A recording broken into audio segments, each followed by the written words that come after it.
नमस्कार, मैं डॉक्टर सीमा Sharma SS Sanskrit channel में आपका स्वागत करती हूँ। आज का हमारा विषय है सम्मोहन शक्ति द्वारा शरीर का शुद्धिकरण।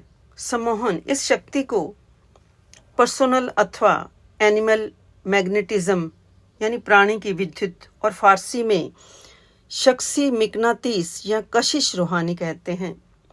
यह शक्ति मनुष्य में जितनी अधिक मात्रा में होती है उतना ही वह प्रभावशाली, तेजस्विता से युक्त, उत्साही, आत्मविश्वासी, आशावादी और कार्यकुशल होता है। और यदि इस शक्ति की न्यूनता हो जाती है तो वो मनुष्य को निराशावादी, निरुत्साही और उसके जीवन को अशांति से भर देती है और उसके कार्यों को असफल बनाती है। सम्मोहन शक्ति का मुख्य स्थान इस सम्मोहन शक्ति का मुख्य स्थान मनुष्य का सिर है, जो मस्तिष्क और ज्ञानेंद्रियों का स्थान है। इसलिए इसकी किरणें मनुष्य के चेहरे, आंख, मुंह, नाक और मस्तिष्क द्वारा निकलती रहती हैं। चेहरे के अतिरिक्त हाथों और अंगुलियों से भी इसकी किरणें निकलती रहती हैं। इसलिए हमारे जीवन का बहुत सा कार्य हाथों द्वारा किया जाता है। यह शक्ति जो किरणों की शक्ल में हाथों की उंगलियों और मुख से निकलती है, उसकी संज्ञा हिंदी में ओजस, तेजस और अंग्रेजी में ओरा, फारसी में जलाल और नूर है। इसको प्राण तत्व और विद्युत प्रवाह भी कहते हैं। सम्मोहन शक्ति का प्रयोग इस शक्ति को बढ़ाकर आंखों से त्राटक द्वारा, नाक से श्वास द्वारा, मुंह से फूंक द्वारा और हाथों से मार्जन द्वारा और मस्तिष्क से शुभ भावनाओं और दृढ़तापूर्वक आदेश द्वारा यानी सजेशन देकर के सूचनाओं द्वारा शारीरिक तथा मानसिक रोगों की निवृत्ति की जाती है। भारतवर्ष में ये विद्या प्राचीन काल से चली आ रही है।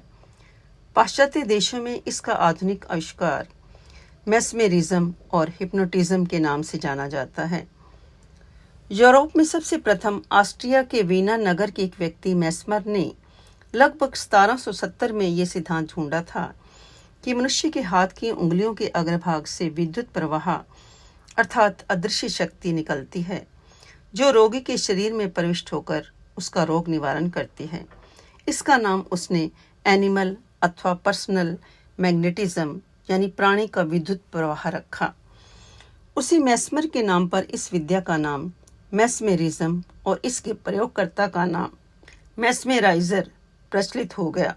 मैनचेस्टर के एक डॉक्टर ब्रेड ने सन 1841 में यह अनुभव किया कि कृत्रिम निद्रा को उत्पन्न करके रोगी के रोग की सूचना आदेश द्वारा निवृत्ति की जा सकती है। कृत्रिम निद्रा को हिप्नोसिस कहते हैं।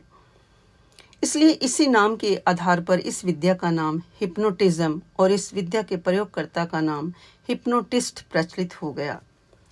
सम्मोहन शक्ति के विकास के कारण कि शरीर का स्वस्थ और निरोग रहना चाहिए, ब्रह्मचर्य के नियमों का पालन, शारीरिक, मानसिक आदि किसी प्रकार की शक्तियों को बिना आवश्यकता के खर्च न करना, अपने कर्तव्य पर संकल्प शक्ति से दृढ़ बने रहना, दृढ़ आत्मविश्वास और संकल्प बल, श्रद्धा और उत्साह, सदाचार, जीवन की प्रत्येक अंग में पवित्रता, निर्भयता, वीरता, धैर्य, शुभ विचार, सर्वदा चित्त की प्रसन्नता, प्राणी मात्र के लिए शुभ कामना, शुद्ध चिंतन, यम नियम का पालन, आसन और प्राणायाम आदि का अभ्यास, मन की एकाग्रता और ईश्वर भक्ति, ये सब इस शक्ति के विकास के नियम हैं।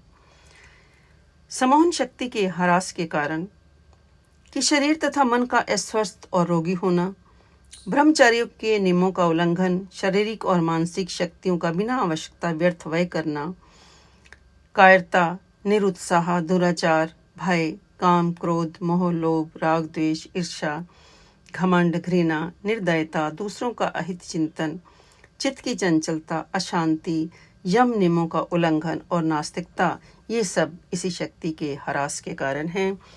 तो आज के लिए इतना ही। मिलते हैं अगली वीडियो में। जय हिंद, जय भारत।